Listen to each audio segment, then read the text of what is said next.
Seagate, and so I had a ton of really high quality Seagate thumb drives, but I've also been giving them away. And then I needed one for my own presentation, and I literally pulled out an old thumb drive from, I don't know how old it is, but I know it's older than 2004. So we were trying to download slides with high resolution graphics on a thumb drive that is at least from 2004, maybe even from before 2000, and let's just say it didn't go so well. So my apology there. All right, so my name is Ivan Hurtt. I'm from the product team at Inside Sales. And today I'm really excited to have Ryan Bott with me as well. He's business development over at Tanner Labs for OC Tanner, a great use case of ours, and he's going to walk through a few things. Now, let me ask, who here actually works in PowerDialer on a daily basis? Raise your hand if you work in PowerDialer. Okay, so about 6 or 7 people. All right, and then who here is a manager over teams of people that work in PowerDialer? Okay, about the same, maybe slightly more. So in this session, we're actually going to focus a little bit more on those managers and the use of it.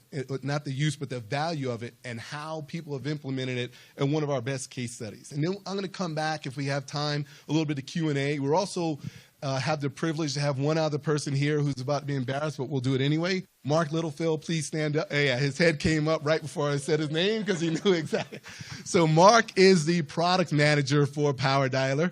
And so if we have time at the end, me, Mark, and Ryan will have a little live Q&A session and kind of panel type thing. Mark was the genius behind really the demo that you saw today. Who liked that demo that you saw? Was that pretty sweet and sexy or what?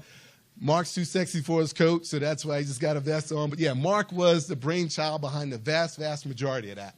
And so we'll talk about that a little bit maybe at the end if we end up having time.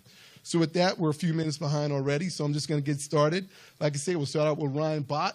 PowerDialer tips and tricks. We're gonna kind of weave in some tips and tricks while you hear about a story. We didn't want to just turn this into a bunch of numbers and stats. So we're gonna kind of a little bit more story mode, and then please raise your hand, ask your questions throughout, but we'll also save some time at the end.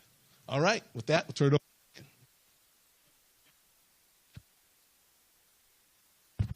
There we go. Good. Can you guys hear me okay? All right. Well, I'm super excited to be here, so thank you, Ivan. This is, we keep kicking this thing right here. We got to somehow tape that up, OSHA. So we're going to talk about something interesting. That's how fly fishing and the dialer run the universe, right? Okay, so you're probably thinking why. Now, I love to fly fish. Does anyone else like to fly fish here? Don't, come on, you... You like to fly fish? Okay, so who raised their hand? All right, tell us about fly fishing. How do you catch fish? Well, I said I like to fly fish. I don't catch them. Got it.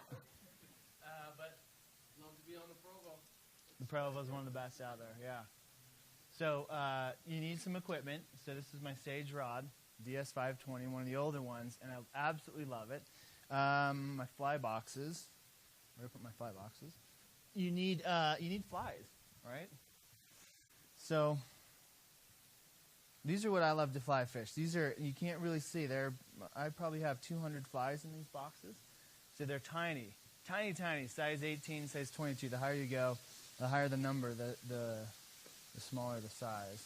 So these are some of the dry flies on top. So I've got ants, I've got cicadas, I've got mayflies. You guys are tracking with me, right? Right?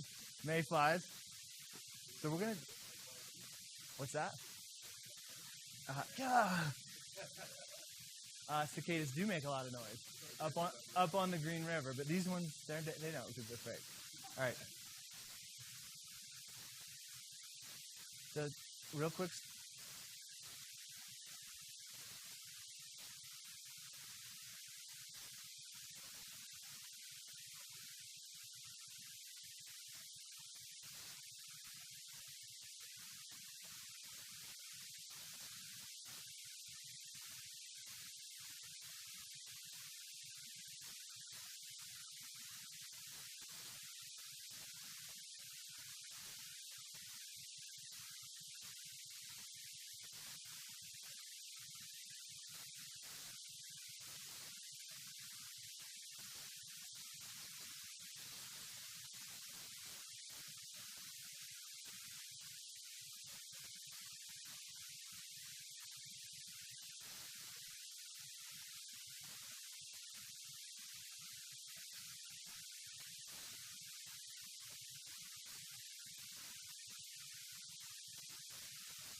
working out? Because you guys are recording this, right? It's going to be the #1 video on YouTube in 2 hours. If we can hear me, I got to be... Yeah, is that good? Picking it up? All right, thank you. So this better work mode. This company was sort of in do or die. They had just raised Series B 2 years earlier. They did not want to raise a Series C. They actually couldn't raise a Series C. You know these kind of companies. Product's okay. Sales team's okay. They got 6 months to live. Right? So I was brought in to help fix that. And what we figured is that half of the half of the ISRs turned out to be better, and half of them turned out to be worse. So we ended up firing some. Unfortunately, that company ran out of runway. 6 months was not enough to make a trip. So that one was a little bit of a failure on that one. Right? Okay, #4 is the IPL. This is my favorite. So, is Steve still here? No, Steve's up there. So I worked with Steve. He's in inside sales now. We worked together at a company called Fusion.io. This was fun. We ended up using the dialer. We had 22 SDRs. And these are people who actually use the dialer. So I had 22 SDRs.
Scott. I think it's him. I'm gonna go. Let's play him. Do you have it on channel? Are you getting it? Keep going. Keep going. Cut it. It's on 2. I got it on. Oh, you got your volume all the way down for it. That's why I don't ever pull it down. Check. Check 1 2. Check 1 2. It's not there. No, it's there. It's metering. Yeah, but it's not there now. So something's messed up.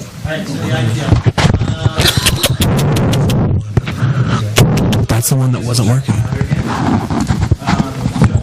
Now I'm into it 5 times, right? This will be my 5th deployment. I'm at a company called Guild. I'm head of revenue by default, so they ended up firing the chief revenue officer. She had been there for...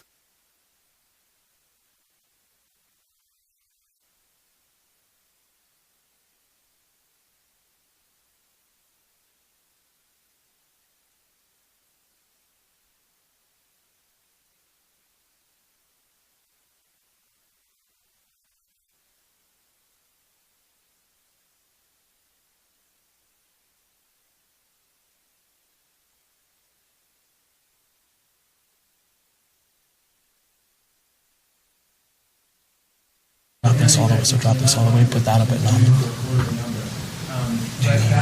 That was one where it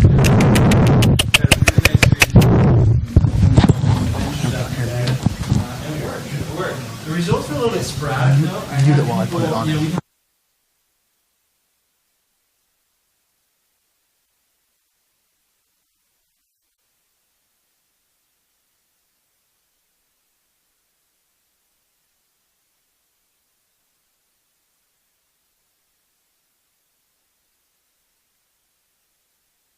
Hello? Is it working? Yeah. Okay, we'll keep going. Over easy. So, anyone familiar with OC Tanner? If you're from Utah, what are they? Oh, you know what? I brought some prizes. Thank you for answering that. You can choose between $5 DVDs from Walmart. I have Care Bears. I have Steven Seagal, 15 movies in one. And backside is Chuck Norris. Outbreak and Goonies. What? Oh, Care Bears? Oh, okay. Care Bears? Good. You can come choose later. Yeah, right?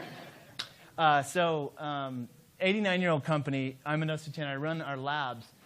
So they do about $500 million in software. No one knew this, right? I didn't know it. 1,800 people work there, and I was like, oh, 1,800 people work in a jewelry store. That's interesting. So they're more than jewelry. They do software. But we've been able to increase 150% net new opportunities using the dialer in over 30 years of tracking business. So this is pretty cool, right? So we're saying that in 30 years, sales development, outside field sales, we are outpacing the number of net new appointments by 150% year to date than they've ever done because we have an inside team on the dialer, right? Any questions on this? So it's been fun. Actually, I have one. Yeah. Back to the quarters that bombed. Did you ever find out why? What was? Yeah, I've got charts on those. We're not going to end up having time on them. No, but there's data though, right? As far as we're talking a lot about predictive and be able to forecast ahead, but does inside sales also have the capability to tell you predictively or reactively why one possibly bombed the last month? Well, a combination between inside sales and Salesforce, yes. Right. So there's probably, and I'll go through some of the key numbers and core numbers I track, but overall, it's probably 20 charts on the dashboard, and I just use Salesforce dashboard that I would track.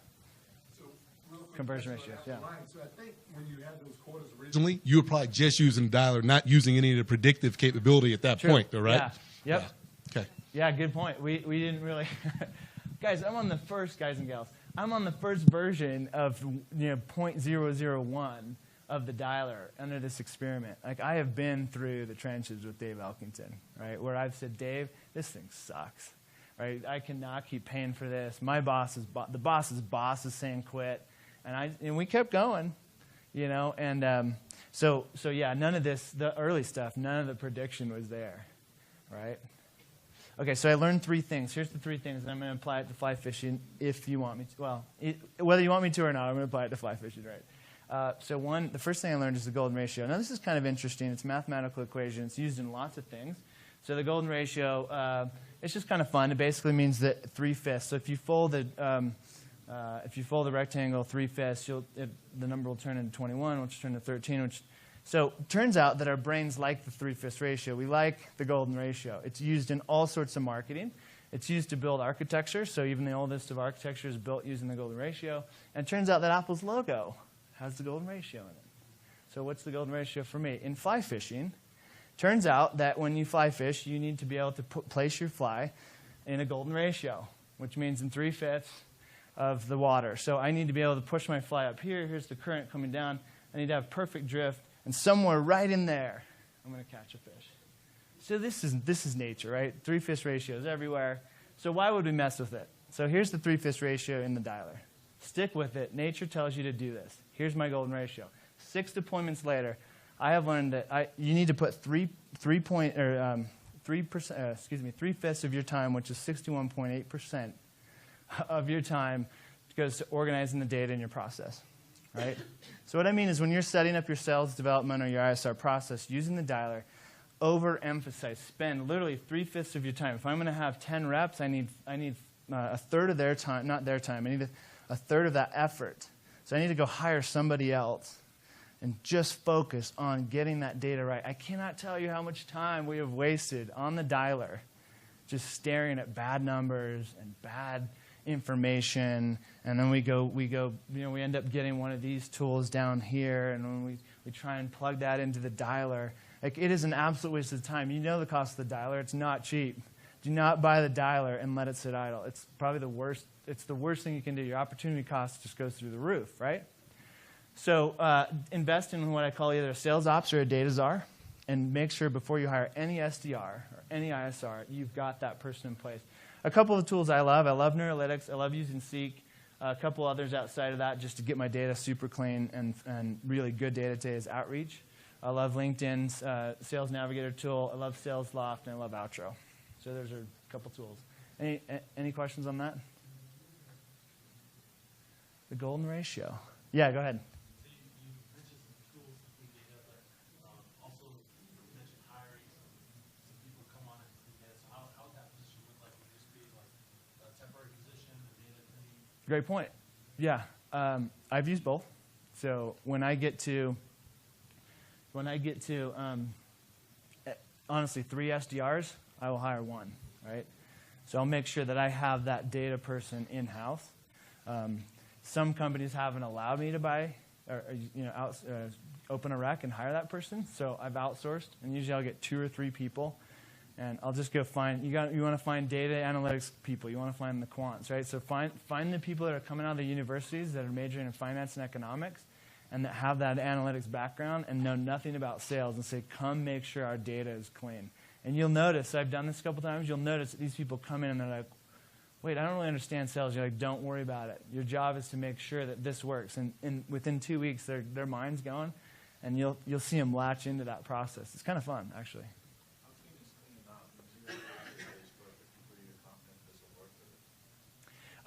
Yeah, so for me, clean data used to be 80% clean, and now I'm at 90%, right? So, and by the way, when I used to buy Data.com, I was Data.com's biggest buyer at one point. It was kind of weird. They had this thing called Rainmaker, this conference, and all of a sudden I was invited to go to it. And I was like, what? I didn't realize. And they told me I'm their top supplier of data. What happened is when you bought Data.com in the early days, which used to be, what was it used to called? The company out of Boise they bought. Anyone remember that? Jigsaw, yeah. So when I bought Jigsaw and you turned it on in Salesforce, there was a button that said, do you want to share your data? Well, it turns out I had 1 million records in there, so I clicked yes. So I supplied them with 1 million of my records that they could check against. So all of a sudden I was their biggest supplier of data, and I was invited to their top-notch customer conference. Kind of interesting. Bad move that I had to uncheck the box later. Go ahead. I kind of just had a question just from the last session before here. They were kind of poking fun at buzzwords. So when you say clean data, I'm sales ops. What do you mean? What are you having to do? Yeah, so a couple things. We're checking for every bit of information around first the phone number. So we'll verify it, and I used to verify 3 times just to make sure that we had an accurate phone number. And even if we got the front desk, that was okay. It's really hard to get a direct dial, and by the way, people don't pick up phones as much these days anyway, right? So that's why in the PowerDialer, I love the email tool. So we would set up the seek list, and then I'd set up the flow with, so we had a ratio, or we used a formula that was like, it was call, email, call, and then the one last email. So we did that 3 times. So we use email just as much. There's so many email services that will just look at the appendix of the email and make sure that it's actually correct and that it functions. So so one is I'd have them go through all the contact info. 2 is account records in Salesforce are really particular, right? So if you can get accounts and get leads to funnel up to accounts. So I spent probably 6 months with one of these contractors, and we got all of our accounts set. So I literally said, and this is sort of account-based marketing if you're following that whole movement. I said, all right, what are the 1,000 accounts we have to go hit? And I made sure we had them in Salesforce already ahead of schedule, so ahead of when the lead flow would come in. And so any lead that came in, we wrote an algorithm that said, look for this and look for that email and then match it to that account. When you have things matched to your account, it just opens up a whole new world, right? So I can see all the leads there. I can see all the touches. If you don't have that, people are just wasting time every second of the day. It's terrible because then the boss comes in and he's like, why isn't everyone on the phone? You're like, because their data's bad. It's a bad experience, right? Hey, by the way, thanks for your question. You get to choose a movie. The one he wants. You want Goonies? Okay.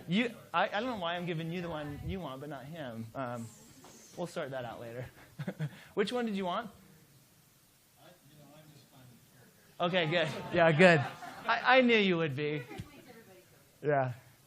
Which one of you, we got 6 here, which one, I'm sure you've already filtered your list, but which 2 would you suggest? Invest in if you only had a.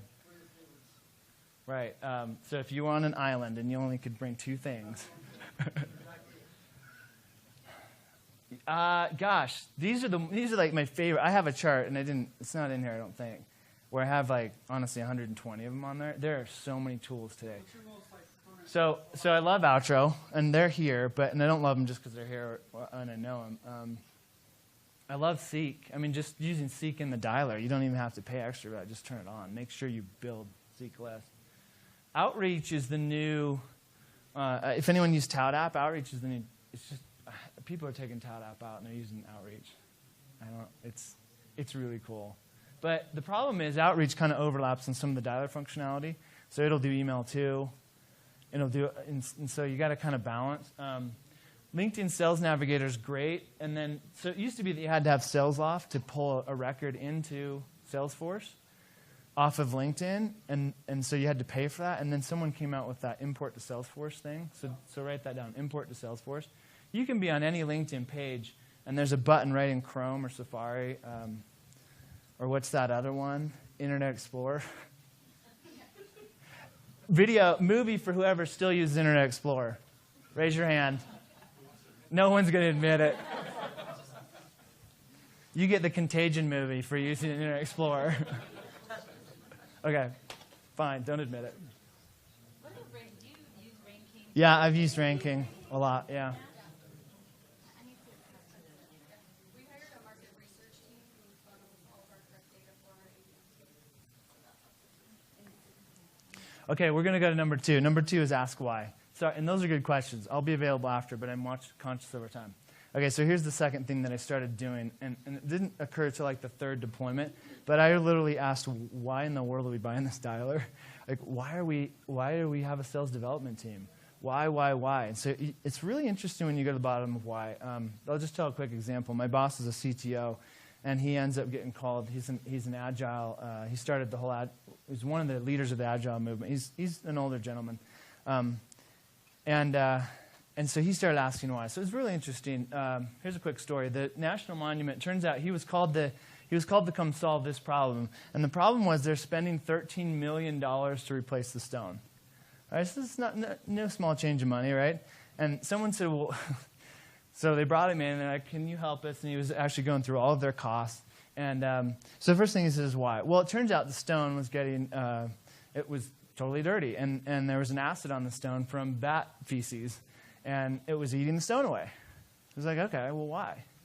Seems like a logical question.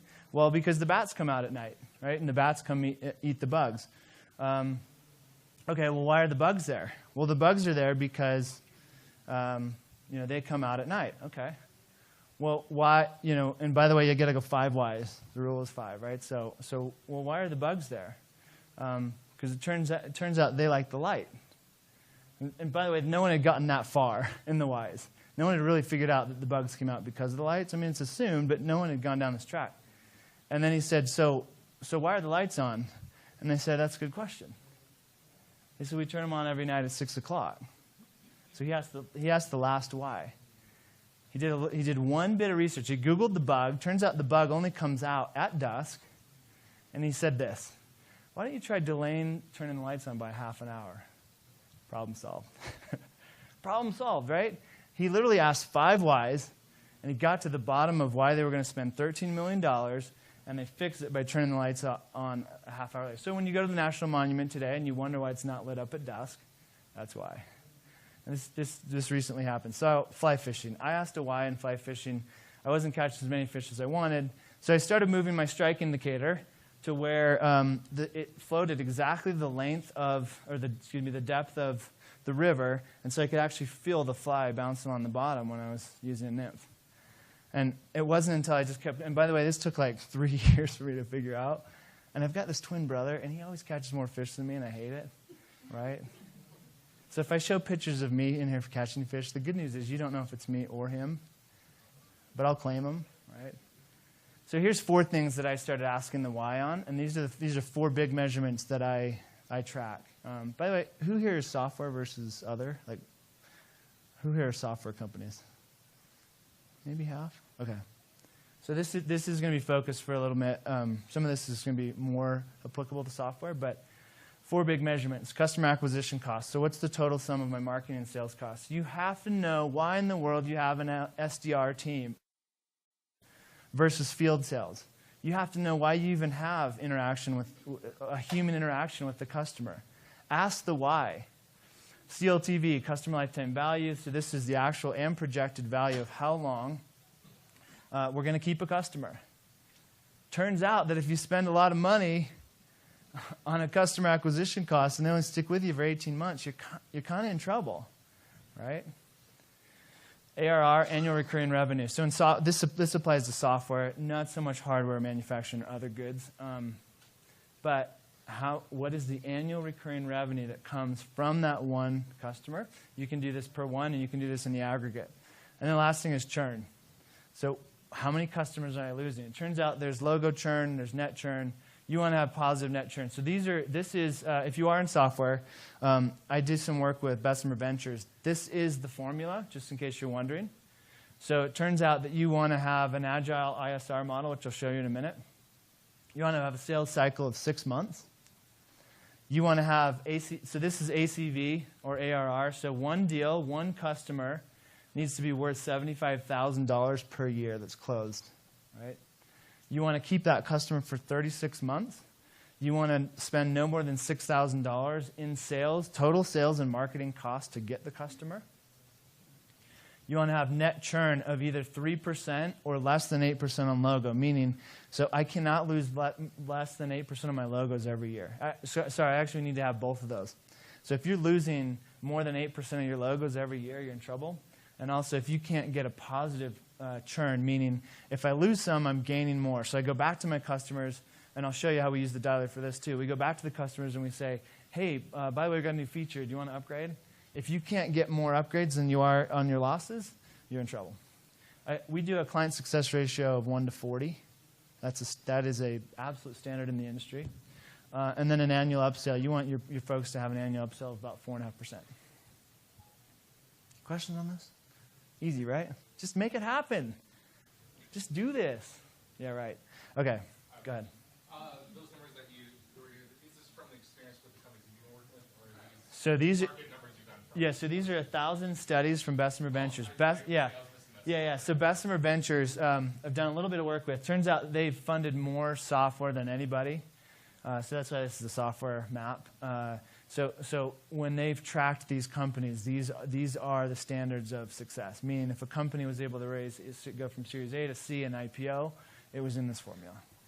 So I have tried hard to make this work. I don't do it all. It's not perfect. That's why I'm joking. Like, just go do this. It's really hard to actually pull this off. What year? What year? What time? What year? What time? Yeah, like when was the study done by? Oh, this came out, I think, 8 months ago, 9 months ago. So Yeah, super recent. Yeah, you can go.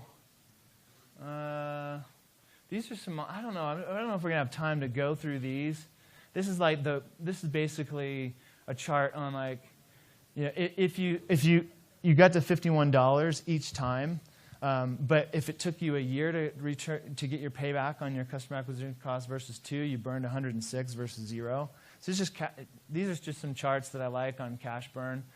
These are options on how to build a sales model. So an inside dominant model, like it's really low to acquire a customer versus really high to acquire a customer on an outside dominant model.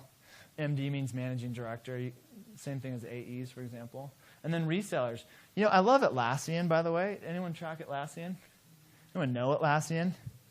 Okay, good. You get a video. Which one do you want? Oh, you get Steven Seagal. 15 movies on one side, Chuck Norris, 15 on the other. You're going to that's like the next 30 hours right there. Right? Hope you have a long plane ride. Oh, good. Just, kick back, you and Steven.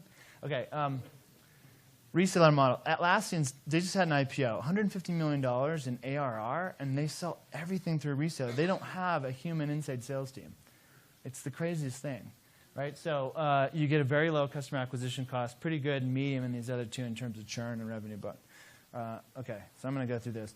What do we got on time? We got 5 minutes? Oh my goodness. It was that scream thing, that screech. That's what threw us off. All right, switch to Agile. So here's my third, and this is kind of a bomb. I'm getting rid of SDRs. I'll tell you why.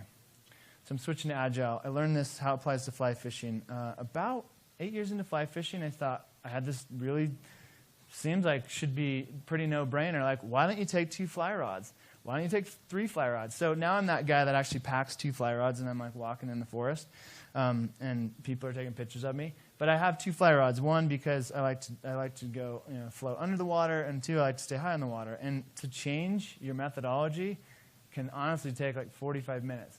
And my grandpa, who I learned to fly fish from, gave me a tip one day. He said, Ryan, you don't catch fish unless your line's in the water. All right? So there you go.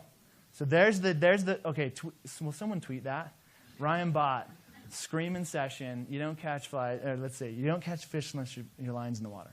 So when I would have to change, because you kind of move through the water as you fish, and it's like, oh, I see fish rising, there's a dry fly spot, and then they stop, and then you're like, oh, I want to go into the water. You have to switch up. So Agile methodology says don't switch it up. Agile is basically, it's eliminating waterfalls, if you follow that whole thing. So here was our sales process. This is a real process we have. And we were using the PowerDialer up front on needs assessment, and then we were using it as we came back to get them on a final decision. So like we'd queue up all this intro work from the SDR, and then we'd do a handoff, and so the SDR would do a needs assessment, then they'd hand it off to someone who did a demo, and then they would go through, and then sometimes then the AE would use the PowerDialer to come back and try and get a decision made. So that was okay, right? But you want to move to a simpler sales model. So here's where we use the PowerDialer now. So we turn on local presence and seek, just absolutely love those features.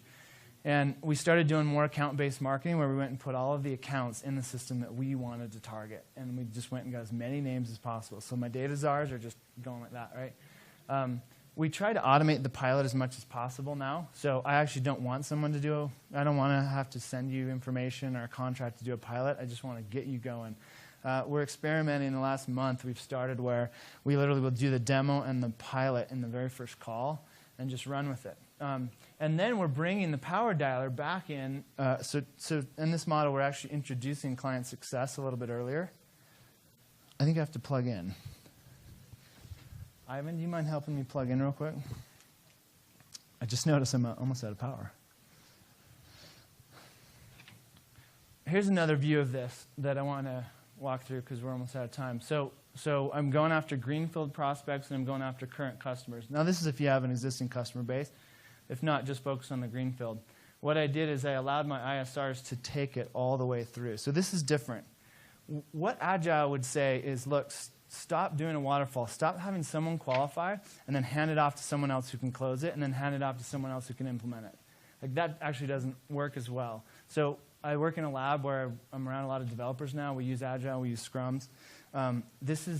It's just a mind blow. When we started implementing this idea that you could have one rep go from start to finish, we still segment the client success handoff on implementation, but that one rep optimization was gone up by about 12% from what we can see, meaning our close ratio is better by 12% because we're having someone go from start to finish. I don't have this waterfall because waterfalls break the flow.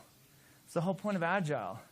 And it's really interesting. Not a lot of people are teaching this, but it came from an article I read from Sequoia around how to build a sales-ready product and then let it flow. So here's what we do. I have our sales development teams, and this is a note. I want you to just take note of this, right? So send a note to your product director, and so this would be Ivan, right? And say, Ivan, look, I know you hate salespeople because you think that they failed at their psychology major and just fell into sales. And you're probably right, by the way, but I'm the exception. And I've done 30 demos, and I think I understand why people aren't willing to pay for it as much as we'd hope. Send that email. What will happen is if you can get a weekly stand-up going with your product director, your sales development, and use data from the dialer, you will get to a point where these reps will be able to go all the way through that entire funnel with a higher close ratio. I think we're still out of power, Ivan. Yeah, it's actually almost dead. And we're out of time. Minute, yeah. And that was the last slide anyway.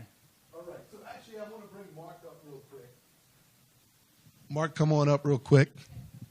And and he did catch a fish, by the way. Or is that his brother? Is that his brother? I don't know. Smile. We need to see that smile. It actually right. is my twin brother. So we have the PowerDialer in the lab where we're showing demos, and we can walk you through in some detail, but we want to kind of talk through and give you some examples of how people are actually using this and ultimately the results. Like he said, he's been here from the beginning when there wasn't that Neurolytics involvement, when NeuroView wasn't there, bringing the data science into it, and now he's using it and seeing, even with an older company who had a very well-greased process, still 150% increase. So let's talk a little bit, though, about some of the key features. He had it kind of woven into his story, and so I want to pull some of them out specifically. Let's talk about seek and reporting, and then I want you to kind of add some flavor as well. So when you hear seek and reporting, how are some of the ways you're using that right now? Yeah. So on this, well, so two things. One, I should get I have my director over our inside sales. So he's implemented this latest version of Seek. So I haven't stayed as close to it. How I've used Seek in the past, though. So Seek to us was everything. I mean, the ability to set up that Seek list and just automate. So if you can get the data set, right, exactly how you need, and then let the Seek list take over, things are super powerful, right? So that's how we've used it. It's just a simple automation. What are some of the tips and tricks you've seen? Mark's probably been out to about 150 to 250 clients. He stopped paying attention once he got his platinum medallion, miles on Delta. So, but you've been out to a ton of places. What are some of the top things you've seen there? Sure. So I think going along with what you're saying there, figuring out your data and making sure that your data is clean. The PowerDialer does not clean your data. If you don't have good data, you're not going to be pulling in the right records. If you don't have good data, Neurolytics doesn't make data up. It needs clean data to make a correct analysis. So to kind of build on that a little bit more, cleaning your data is essential to a successful Seek list. A couple of things that you touched on that I thought were particularly important. Local presence. Definitely, if you're not using local presence, you need to. We typically see an immediate lift in contact rate by implementing local presence, and in most cases, it's just a checkbox. Totally. So I'm not going to give you legal advice because I'm not a lawyer. However, I will tell you that our legal department has cleared us in offering that functionality. There are states that have laws around recordings, and that differs by state and by county in some instances. But from what we've seen, we feel that and if you work it's not a with problem. Canada or internationally, then there are other rules to pay attention to. Yeah, so we have started offering local presence in Canada. That is offered, and we have local presence now in EMEA, and our legal team has told us that that's okay to offer as well. Is the local presence in EMEA in all countries or English? It's not just in English speaking. I forget the exact countries. It's mostly Western Europe. I can get you the exact list. It's 15, 16 countries. So I was just doing some math the other day. I think we've done like 2.8 million dials using local presence under those deployments, and we've never had an issue. I will say that to kind of take a data approach to this, kind of what you've been saying, you can run a number of reports inside of Salesforce that can show you, for example, how effective is local presence. So it's not, I can tell you right now, local presence is extremely effective, but if you want to vet it out and try it, we push tons of data into Salesforce that allows you to create reports that let you verify things and let you make changes to how you approach creating Seek lists. It's probably worth a whole breakout session in its own self. But there's tons of data that we're pushing in. When you install our solution into Salesforce or into Microsoft Dynamics, we provide a lot of different fields with that installation. There are other fields that we feel are in the package that if you do not have or you don't know what I'm talking about, you should talk to your account manager and make sure that you get those fields added. For example, one of the fields that does not come with the package but you can add later is the list name. So to track how many calls am I making into a specific list, and then what is the outcome of those calls? What is the percentage of contacts versus no answers in a given list? And if you really want to get crazy, you can go down to the individual query level and say, okay, which rule set in this Seek list is providing results and which one isn't? And you can start tweaking and changing things. A lot of that need of analyzing and digging into the data over and over and over and over again, though, is eliminated by using Neurolytics. That's what Neurolytics is designed to do. It's designed to automate that so you're always calling and talking to the right people rather than trying to iterate, make changes, try it again, and try it again. Let me ask one last question. Make sure you guys have some time to get out. What's one last thing that comes to your mind, whether it's automated things like the templates and using automated SMS, or if it's some other reporting in Salesforce, or the way you build your seek list. I've seen some seek lists that are literally nested inside of each other, keeping that clean. What's one final tip around the dialer that you want to share with everyone here? Ryan, why don't you start? Shoot, I sort of gave my 3 tips. You answer first. Sure.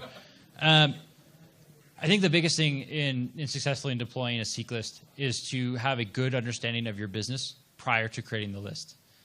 What I would suggest before building any list at all is to sit down and chart out exactly how you think you want the system to work. And when you do that, don't just say, well, this is our process and I'm just going to copy it and we're going to put it into the dialer.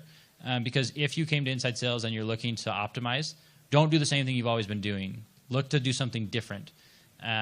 So charting out, I would take a piece of paper and I would write it all out, exactly how you think your leads work, where they come from, so that when you create a seek list, it goes with the flow rather than it's crazy one-off. You don't want to do that. So I would say mine's a little different, actually. Thanks for letting me think about that. When you hire people, hire them, and let's see, let me rephrase. Hire them to use the dialer. Meaning, don't hire people and let it be optional to use the dialer. So I've done this, and it's a terrible experience because the minute someone says, oh, well, I don't have to use the dialer, they never go back. And so when you hire people, train them on the dialer. Tell them you're using the dialer. Don't give them any other option because you really won't recover. They sort of go to the dark side. They're like, oh, I just think I can do this on my own. And they spend 20 minutes looking up emails and doing all sorts of crap. And then you're like, why aren't you calling? And they're like, yeah, this is more effective.